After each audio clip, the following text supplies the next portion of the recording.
For a keris, it must be produced with an odd number of metal types. The most famous in demand is 7 Pa metals. Those who still continue that legacy are still around, but not many.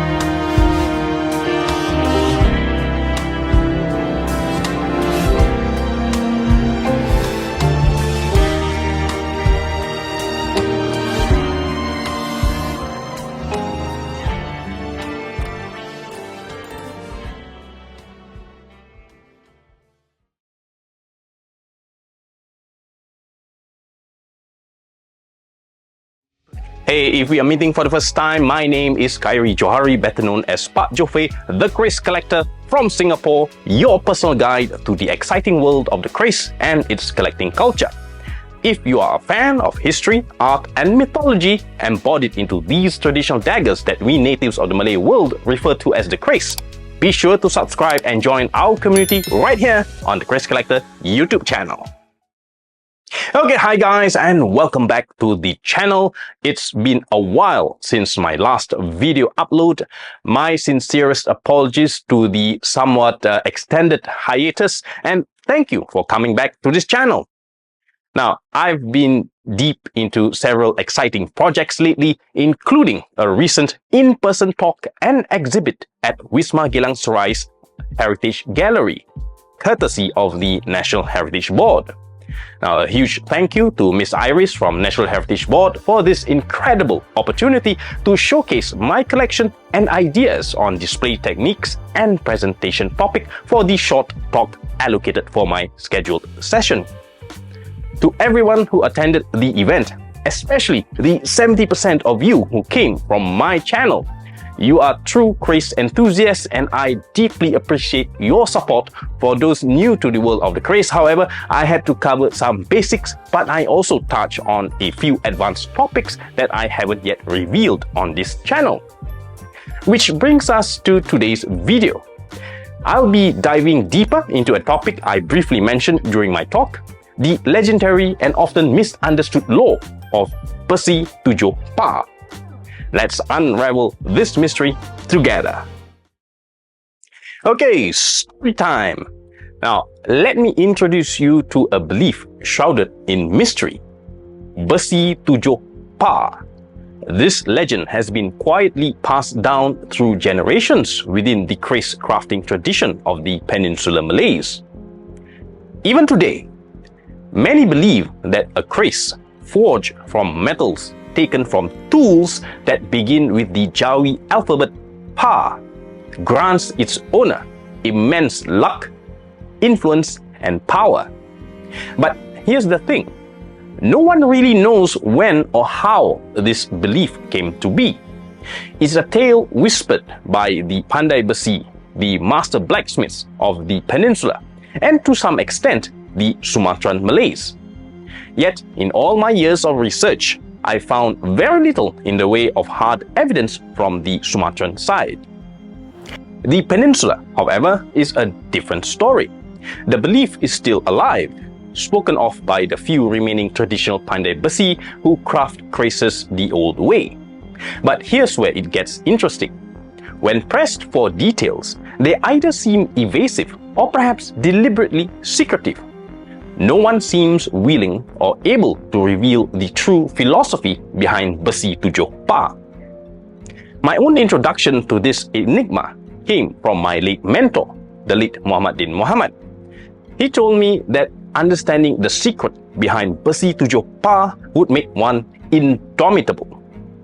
His words ignited a fire in me, pushing me into years of study, chasing shadows, obsessing over every clue. But here's what I've learned. Simply owning a kris forged with these legendary materials means nothing. It's just a weapon, nothing more, nothing less. the real power doesn't lie in the metal itself. It wasn't until one pivotal moment that clarity hit me.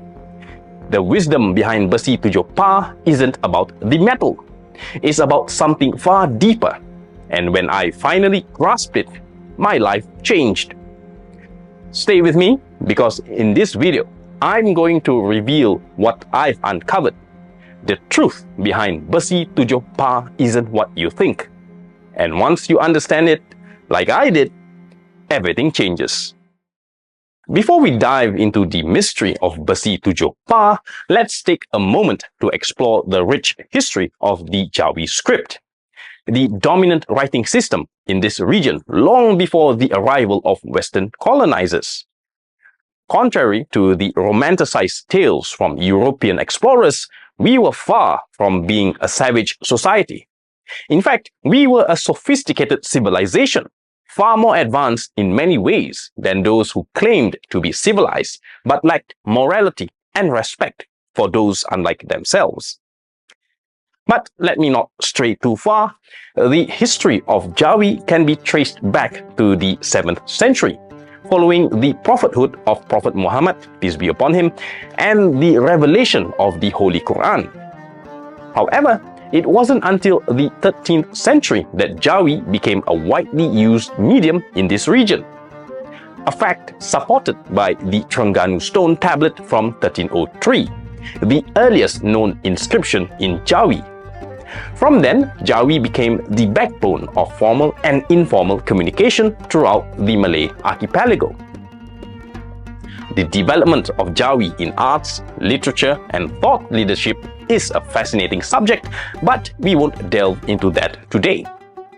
What's important here is to note that the Besi Tujuh Pa belief may have its roots somewhere between the 13th and 20th centuries during the height of Jawi's prominence. Now, for those curious about a deeper dive into the history of Jawi, I recommend this concise booklet from the Academy Jawi Malaysia. I picked this up years ago, and it's a great choice for understanding the script. To the younger generation, I urge you to reconnect with your roots. There's much wisdom to be found in old texts, many of which were written in Jawi. And if you can't read Jawi, it begs the question, can you truly read the Holy Quran? Just something to think about there. The origins of the Besi Tujuh Pa myth are admittedly somewhat vague and ambiguous. To be transparent, there are virtually no written references to this concept in known colonial records. Its source largely comes from oral traditions, which even then are unreliable at best. Yet, since the 1990s, Besi Tujuh Pa has gained traction as a piece of common knowledge. It's possible that this is a more modern innovation, or perhaps it was a well-guarded practice that even colonial observers were unaware of. But today, I won't be diving into the authenticity of this belief. Instead, I will share my understanding of the concept. From my observations, the letter Pa can be interpreted in a few different ways. For those unfamiliar with the Jawi script, Pa is the 23rd letter. This is where we see a distinction between classical Arabic and Jawi. Jawi has 6 additional letters to capture the sounds of classical Malay language. These letters are Cha, Nga, Pa, Ga, Va, and Nya, which do not exist in Arabic. Now, returning to Besi Tujuh Pa, it could refer to iron implements whose names begin with the Jawi letter Pa, or a combination of Pa and Alif. Some schools of thought lean towards the latter, Pa and Alif, for esoteric or spiritual reasons. This interpretation is best understood by those who are well versed in the hidden meanings of mystical numbers and alphabets. R.J. Wilkinson, in his 1901 Malay English Dictionary, provided a valuable resource by documenting Malay words in their original Jawi spelling. This allows us to test our hypothesis today. Now, according to Wilkinson's dictionary, if the formula requires tools whose names begin specifically with pa and alif, we find around 8 items that might fit. Parang, pasak, paku, pagar, panah, pahat, pahar, and payung. These items could be the key components in the making of Besi Tujuh Pa, whether this is rooted in ancient practices or modern interpretations remains uncertain. But the concept certainly adds depth to the lore surrounding kris craftsmanship. If the requirement were limited solely to items starting with the Jawi letter Pa, the list of possible combination expands significantly. Far too many to cover in detail here. But for those curious to dive deeper into these combinations, I highly recommend grabbing a copy of R.J. Wilkinson's classic work. You can likely still find it through the Academy Jawi Malaysia website.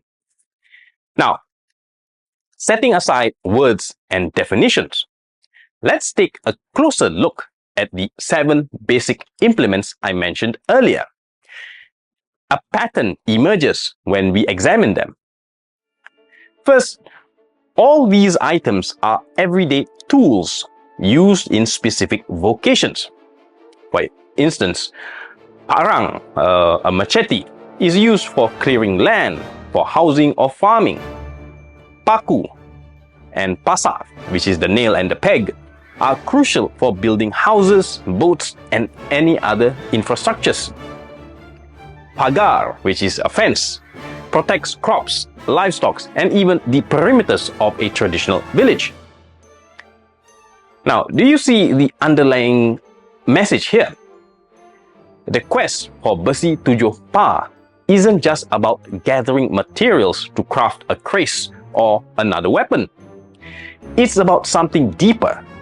Subtly, this myth communicates that one should not rely solely on martial arts skills.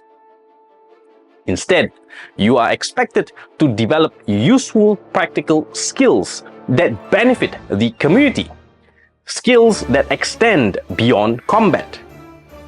In some variations of the Besi Tujuh Pa myth, the metals must be collected from 7 different locations. And it's even better if the items are broken or patah. There's more wisdom here. Firstly, you are encouraged to travel, to expand your horizons, and to form new connections. Secondly, you are taught the value of recycling, using broken implements rather than letting them go to waste. Do you see it now? The secret wisdom behind Besi Tujuh Pa isn't just about crafting a powerful weapon. It's a philosophy, a call to master multiple skills, to form bonds with others, and to value resources, even those that may seem broken or discarded. Now, with this understanding, it becomes much clearer why one who earns a weapon, whether a kris or any other tool crafted from the legendary Besi Tujuh Pa, can, in a way, become indomitable. Firstly, you possess a strong, durable weapon. Secondly, you have gained the skills and knowledge that qualify you to lead in community projects. And finally, through the relationships you've built during your quest, you've expanded your influence and created networks that could serve as vital allies in times of crisis. Everything is now logical. There's no need for mystical or magical explanations. It's all rational, rooted in practical wisdom and reality. Now, before I conclude, I want to address something important. To the academics out there, whether you are a professor, a doctor, an ustaz, or scholar in any field, if you wish to quote this concept, please credit it appropriately Now, for a long time, I waited to see this idea presented in a framework of critical thought. However, some of you have taken my explanations and claimed them as your own. Please show some academic integrity and cite the original source of this concept. Let's maintain honor in scholarship. Now, I would like to officially put on record that this is the first detailed explanation of Besi Tujuh Pa made publicly available online.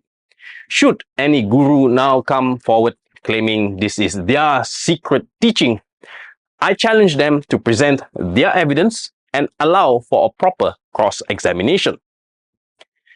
There's much more to the hidden mysteries of Besi Tujuh Pa than what I have shared for today. This is just the tip of the iceberg, and the depth of this concept runs far deeper. But for now, I will save the rest for another time. Hey, if you have learned something new from today's video, do have a care and remember to subscribe, like and share if you would. Your support will help this video reach out to other kris enthusiasts out there and will allow them to discover and explore deeper into the facets of kris collecting in upcoming videos. Do share your thoughts and questions in the comment section below, and let's weave the future of kris collecting together. So here's my conclusion to the mystery of Besi Tujuh Pa. Yes, a kris blade forged from a combination of 7 different tools does indeed create a sturdy weapon.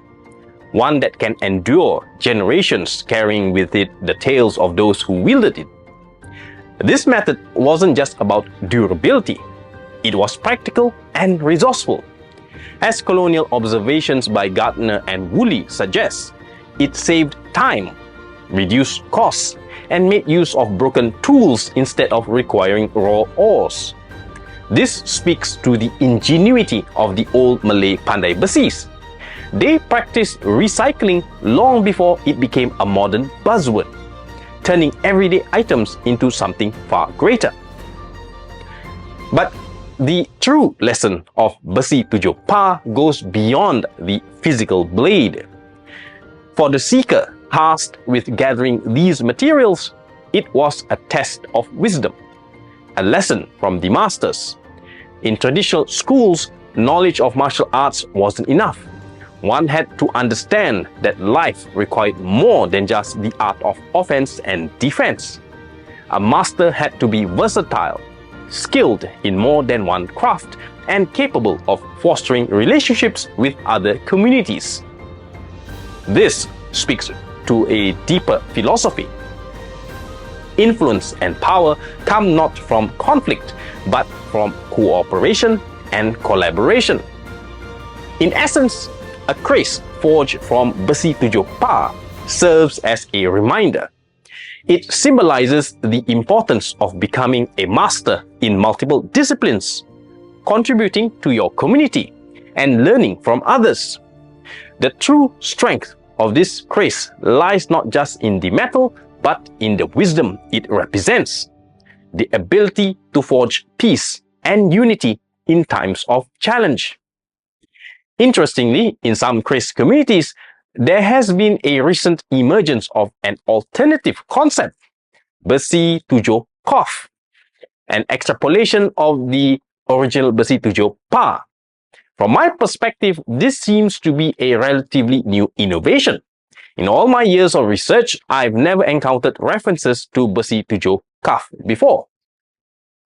That said, if this concept serves to bolster the pride of certain communities, it certainly adds to the evolving vibrancy of kris craftsmanship, which remains very much alive. However, it would be much more appreciated if such innovations were properly explained before being shared, rather than presented with vague details that leave more questions than answers. Clear explanations ensure that these traditions can be better understood and respected, adding depth rather than confusion to the art of kris crafting.